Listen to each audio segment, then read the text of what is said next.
Dios bendiga a mis hermanos y congregación.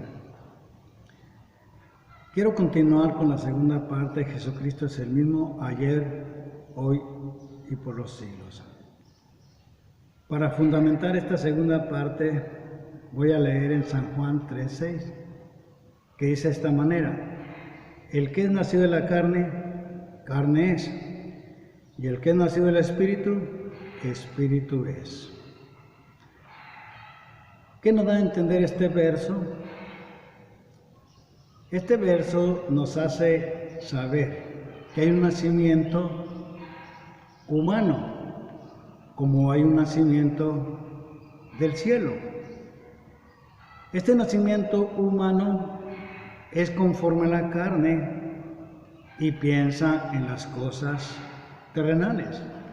El nacimiento espiritual, o sea, este nacimiento nuevo, es conforme el Espíritu y piensa en las cosas celestiales.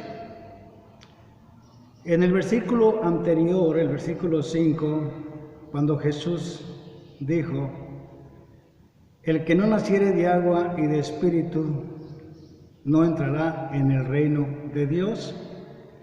Esto habla de un nuevo nacimiento. No está hablando del bautismo, por cuanto el bautismo nos salva. Lo que trae a nosotros la salvación es el creer en Cristo como único y suficiente Salvador.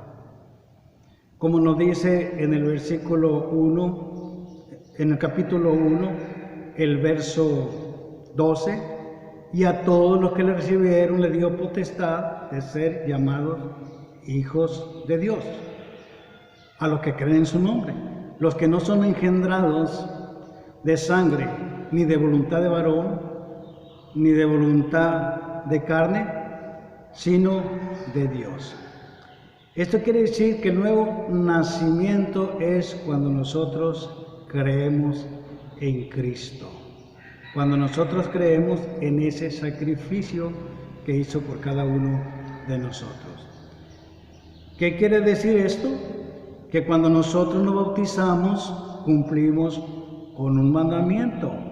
¿Y cuál es este mandamiento que nosotros estamos cumpliendo en el bautismo? Estamos cumpliendo con un mandamiento que Jesucristo nos dio.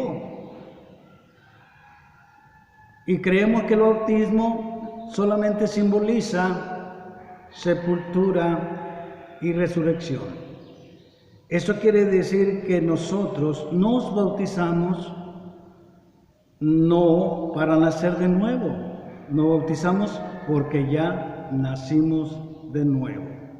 No nos bautizamos para ser salvos, sino nos bautizamos porque ya somos salvos. Y así como esta ordenanza del bautismo, Jesús también nos da otra ordenanza, en la cual en estas dos ordenanzas gira todo el ministerio de nosotros, la cual es la Santa Cena. Y lo mismo como dice en el nuevo nacimiento sobre el bautismo, asimismo la Santa Cena. En la Santa Cena no participamos nosotros de ella para santificarnos, participamos porque ya hemos sido santificados por la palabra, que es la verdad. Entonces, cuando participamos de la Santa Cena, es solamente algo que nos indica o algo que simboliza este cuerpo de Cristo que Él dio en la cruz del Calvario por cada uno de nosotros. Y en la Santa Cena está simbolizando que nosotros obedecemos sus santos y benditos mandamientos, los cuales Dios nos ha dado, su santa y bendita palabra, por lo cual lo reflejamos en la Santa Cena haciendo ese recordatorio.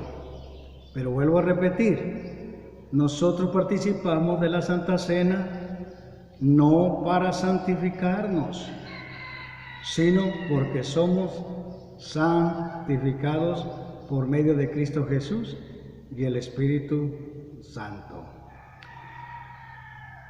Así que la carne tiene sus manifestaciones, las cuales nosotros debemos ir entendiendo, como el Espíritu tiene su fruto. En Gálatas capítulo 5, el verso 19, nos dice de esta manera: y manifiestas son las obras de la carne, que es adulterio, fornicación, inmundicia, lascivia, idolatría, hechicería, enemistades, pleitos, celos, iras, contiendas, distinciones, herejías, envidias, homicidios, borracheras, orgías y cosas semejantes a estas, acerca de las cuales os amonesto, como ya os lo he dicho antes, que los que practican tales cosas no heredarán el reino de Dios. Los que practican tales cosas, ¿qué? No heredarán el reino de Dios, por cuanto no han nacido de nuevo. Porque el que nació de nuevo empieza del 22 hasta el 25. Y dice así: mas el fruto del Espíritu es amor, gozo, paz, paciencia, benignidad, bondad, fe, mansedumbre, templanza.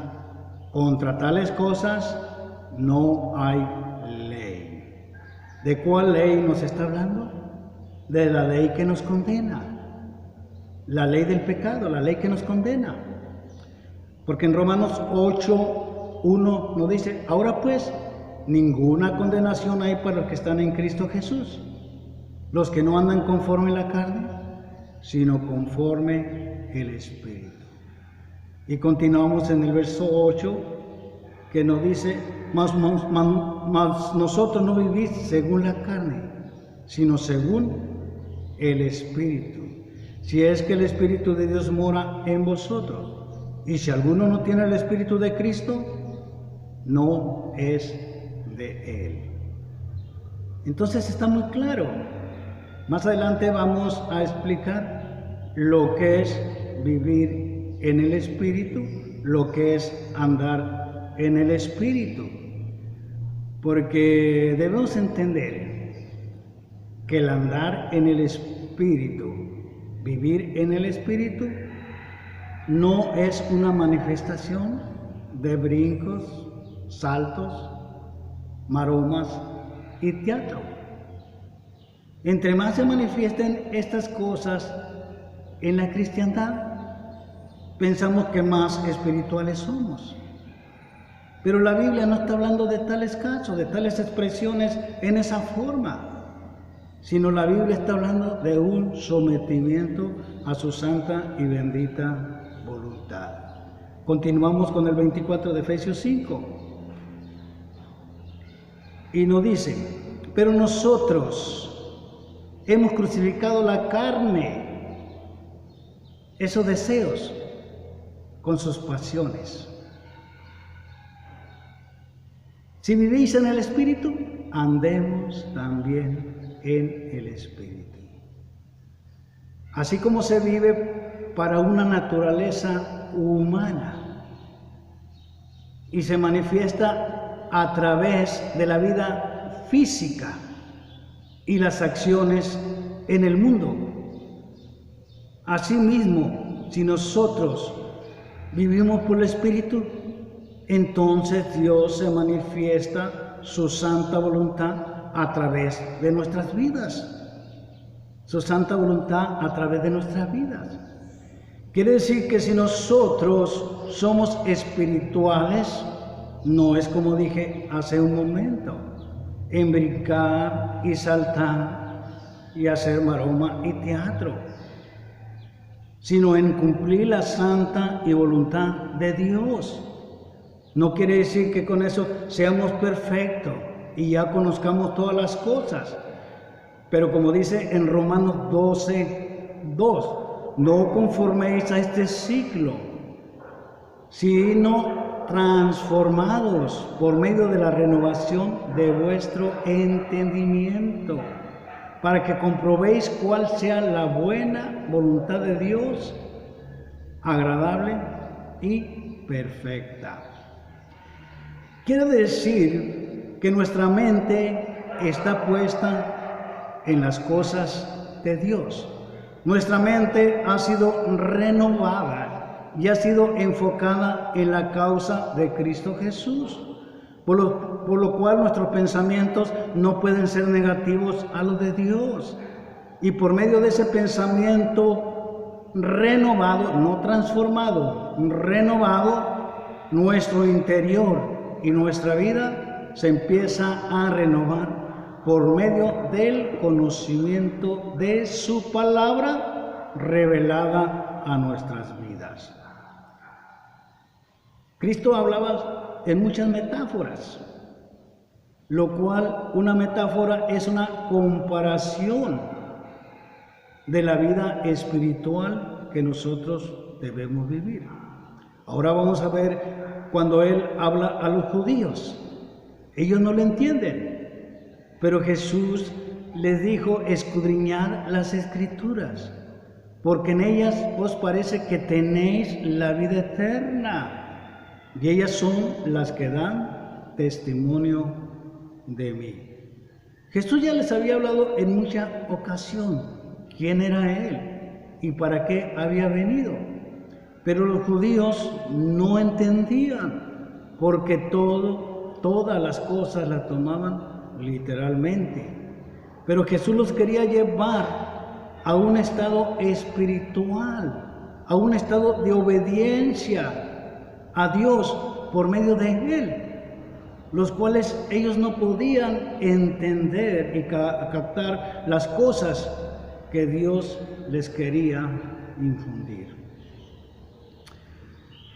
Por eso cuando el Señor Jesús, recuerden que le dio de comer a aquella gente, sin contar las mujeres y los niños, como a 5,000 personas. Entonces los discípulos, cuando vieron lo cual Jesús estaba haciendo, estas maravillas que Jesús estaba haciendo, entonces ellos, ¿qué dijeron? Este rey es el que nos conviene. Este rey es el que nos conviene.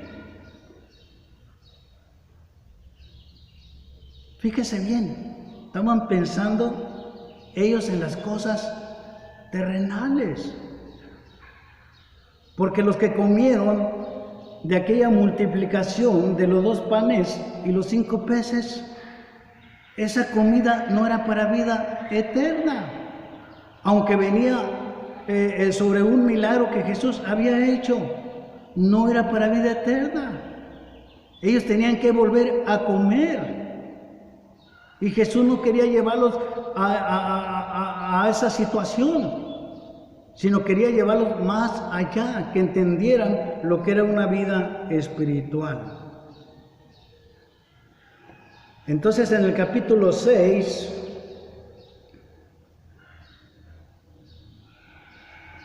el verso 14 nos dice: aquellos hombres, entonces viendo la señal que Jesús había hecho, dijeron: este verdaderamente es el profeta que había de venir. Este es el rey que nos conviene. Este es el rey que nos conviene. Suponiendo hoy, en el tiempo que estamos viviendo, la gente anda desesperada por la crisis que está azotando al mundo entero. Pero si un presidente, por ejemplo, nuestro presidente, que dijera: yo tengo el poder, y a todas las personas que se queden en casa, sus pesos se les van a convertir en dólares. Eso sí que si usted tiene 100 pesos, se le van a convertir en 100 dólares. Si tiene 1,000 pesos, se le van a convertir en 1,000 dólares. Y vamos a decir nosotros, wow, este es el presidente que nos conviene. Y está bien mientras nosotros piensemos en el reino ahora. Pero el reino ahora es un reino físico. ¿Sí? Pero el reino futuro es el reino que nosotros estamos esperando y estamos viviendo hoy, un reino espiritual. Entonces era lo mismo que estaba pasando con Jesús. Entonces, viendo a Jesús que ellos lo querían proclamar como rey, él se fue al monte y ya no lo hallaron. Pero después, cuando vuelven a ver a Jesús, entonces se le acercan a ellos una vez más.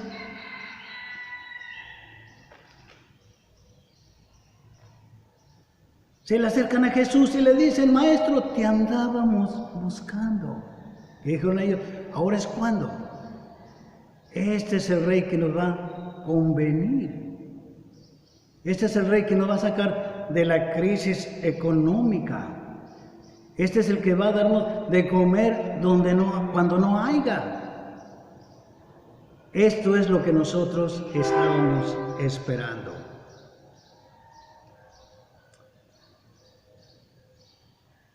Entonces respondiendo Jesús les dijo, de cierto os digo, que me buscáis, no porque habéis visto las señales, sino porque comisteis el pan y os saciáis. ¿Qué le dice Jesús? Trabajad, o más bien, esforzarnos, no por la comida que perece, sino por la comida que a vida eterna permanece, la cual el Hijo del Hombre os dará, porque a este señaló Dios el Padre. A este señaló Dios el Padre. Esto no quiere decir que vamos a dejar de trabajar, no vamos a buscar la comida terrenal. Está hablando sobre un afán sobre esta tierra. Y no le creemos a Dios por esta comida espiritual que es para vida eterna. Y todas estas cosas estaban suscitando. Jesús ya les había dicho que Él era el pan de vida. Y si comían de Él nunca más iban a tener hambre, que era el pan que descendió del cielo. Sin embargo, ellos se hacían la pregunta unos a otros diciendo, ¿de qué pan nos estará hablando? En el verso 47, Jesús extiende el mensaje, pero ellos siguen sin entender. Y Jesús le dice, de cierto os digo, el que cree en mí tiene vida eterna, como lo dijimos en San Juan 1. A todos los que creyeron les dio potestad de ser hechos hijos de Dios, una naturaleza divina. Jesús le dice, yo soy el pan de vida. Vuestros padres comieron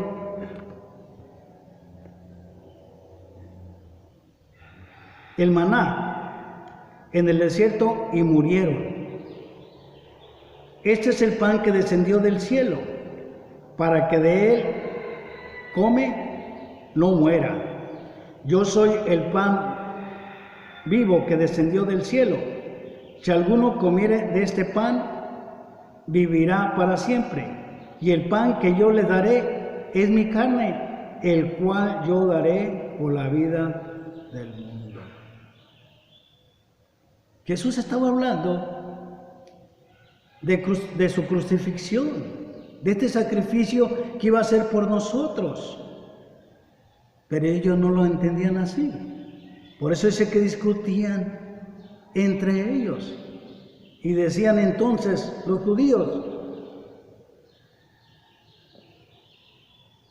¿cómo puede este darnos a comer su carne? Fíjense cómo lo estaban entendiendo. Lo estaban entendiendo literal, no espiritual, porque las cosas de Dios deben discernirse espiritualmente. Pero para eso necesitamos el nuevo nacimiento. Y en el nuevo nacimiento entonces tenemos la revelación de su palabra. Y entonces vamos a entender lo que es una metáfora que nos quiere llevar a una bendición. Jesús le dijo, de cierto os digo, si no comiere la carne del Hijo del Hombre y bebiere su sangre, no tendréis vida en vosotros. El que come mi carne y bebe mi sangre tiene vida eterna, y yo lo resucitaré en el día postrero. Porque mi carne es verdadera comida y mi sangre es verdadera bebida, hablando para vida eterna, no perecedera, que va a perecer. El que come mi carne y bebe mi sangre, en mí permanece, y yo en él. Como me envió el Padre viviente, y yo vivo por el Padre, así mismo el que come mi carne, él también vivirá por mí. Este es el pan que descendió del cielo, no como vuestros padres comieron el maná y murieron. El que come este pan vivirá eternamente. Ahora bien, ¿qué es comer el pan? Comer el pan es hacer la voluntad de Dios, es obedecer su santa y bendita palabra. Jesús mismo lo dijo en mismo San Juan capítulo 4, verso 31. Ahí lo expresó que era la comida con él mismo. Entre tanto los discípulos le rogaban diciendo, Rabí, come. Él le dijo, yo tengo una comida que comer que vosotros no sabéis.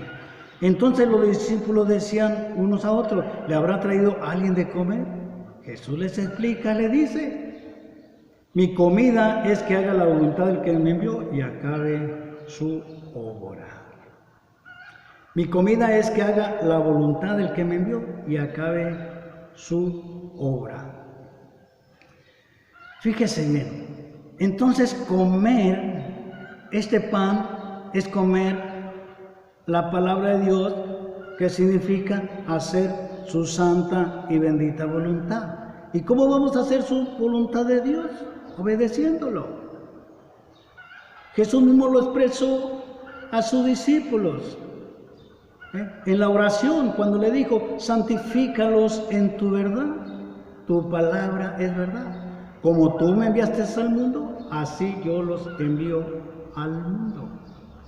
Y por ello yo me santifico a mí mismo, para que también ellos sean santificados en la verdad.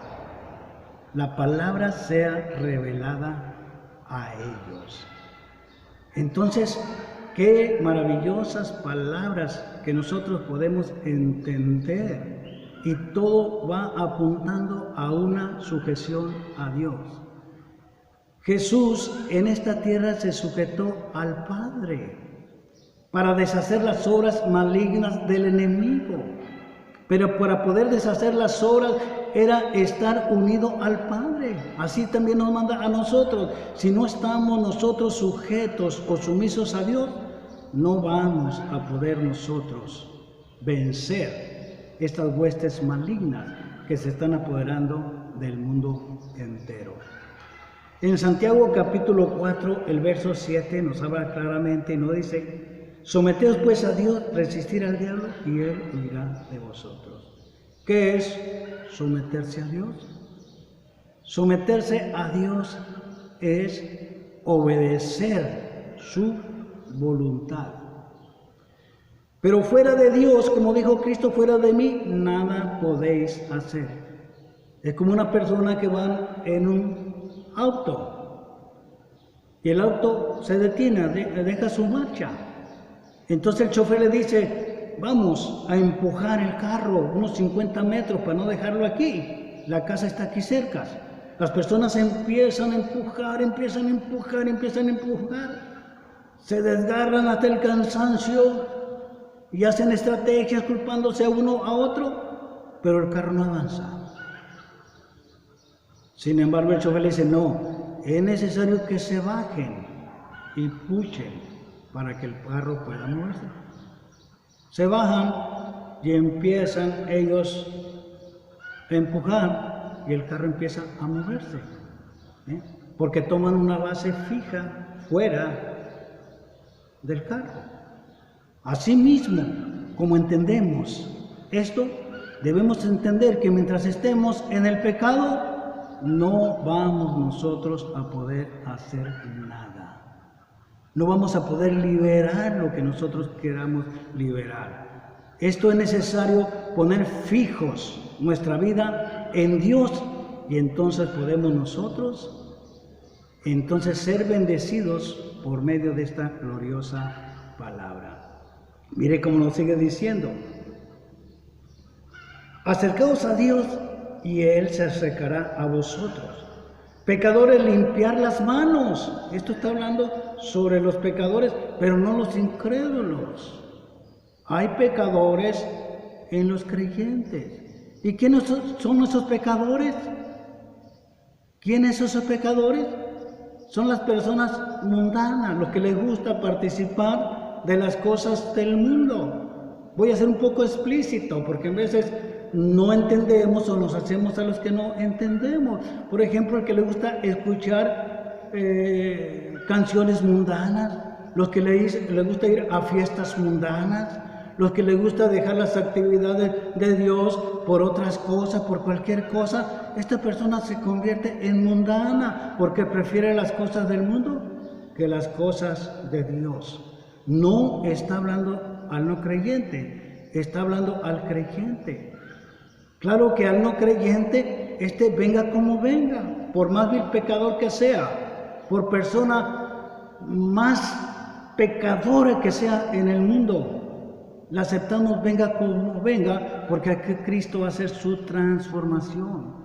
Pero ahora nosotros no, nosotros tenemos que ser transformados por medio de nuestra mente espiritual, cosas muy diferentes. Así que dice, y vosotros los de doblado ánimo, purificar vuestros corazones. ¿Quiénes son estas personas? Son los que aman al mundo, las riquezas, y son los que dicen que aman a Dios. Pero la Biblia nos dice que no podemos servir a dos señores. Y mire que esto contrasta bien y encaja muy bien en el reino ahora. Un reino de prosperidad, un reino de riquezas ahora. Sin embargo, no es lo que la palabra del Señor nos está diciendo. Entonces son las personas de doblado ánimo. Y eso es lo que Dios, no es lo que Dios quiere traer esa expresión a nuestras vidas, sino una expresión espiritual. Por eso, afligidos, lamentad y llorad. Vuestra risa se convierta en lloro y vuestro gozo en tristeza. Humillado delante de Dios, y Él os exaltará. Quiere decir que todo lo que Dios aborrezca, nosotros debemos aborrecer. Todo lo que a Dios le agrada, a nosotros nos debe de agradar. Tenemos que llorar por lo que Dios llora y tenemos que gozarnos por lo que Dios se goza. Tenemos que estar arrepentidos del pecado y llorar por él, lamentar de todas estas cosas, ir a un arrepentimiento genuino. Entonces es la manera que Dios nos exaltará. Mire, allá en segundo libro de Crónicas, capítulo 7, verso 14, nos dice: si mi pueblo se humillare, con el cual es invocado mi nombre, y oraren y buscaren mi rostro, y se convirtieren de sus malos caminos, entonces, fíjese bien, entonces yo oiré desde los cielos, y perdonaré sus pecados, y sanaré su tierra. Dice, sanaré su tierra, no dice sanaré sus tierras, sanaré su tierra, su nación. ¿Y qué significaba el pueblo de Israel o qué simboliza el pueblo de Israel a hoy? Hoy simboliza la iglesia. Entonces, si nos humillamos ante Dios, si oramos con lo cual estamos invocando y nos convertimos de esas malas acciones, entonces Dios va a oír desde los cielos y entonces bendecirá nuestras vidas, la vida de nuestras familias, la vida de nuestras iglesias, pero con bendiciones espirituales, porque la Biblia nos dice, sin santidad nadie verá al Señor. ¿Y cuál es esa santidad? Apartados de la maldad, apartados del pecado, para una obra exclusiva para Dios. Quiero dejarles este mensaje para que reflexionen en su vida. Hoy no hablaremos lo que es la vida futura, quizás en otra ocasión lo hagamos. Pero recuerde que Jesús en el cielo se manifiesta como templo y como luz y como muchas otras cosas. Dice en Apocalipsis 21-22, y no vi templo en ella, porque el Señor Dios Todopoderoso es el templo de ella y el Cordero. La ciudad no tiene necesidad de luz, de sol, ni de luna que brille en ella, porque la gloria de Dios la iluminará y el Cordero es su lumbrera. Pero esto hablaremos en otra ocasión de la realidad de lo que la iglesia vivirá.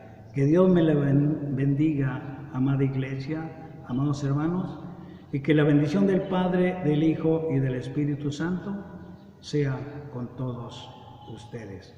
Comparta este video. Amén. Dios me lo bendiga.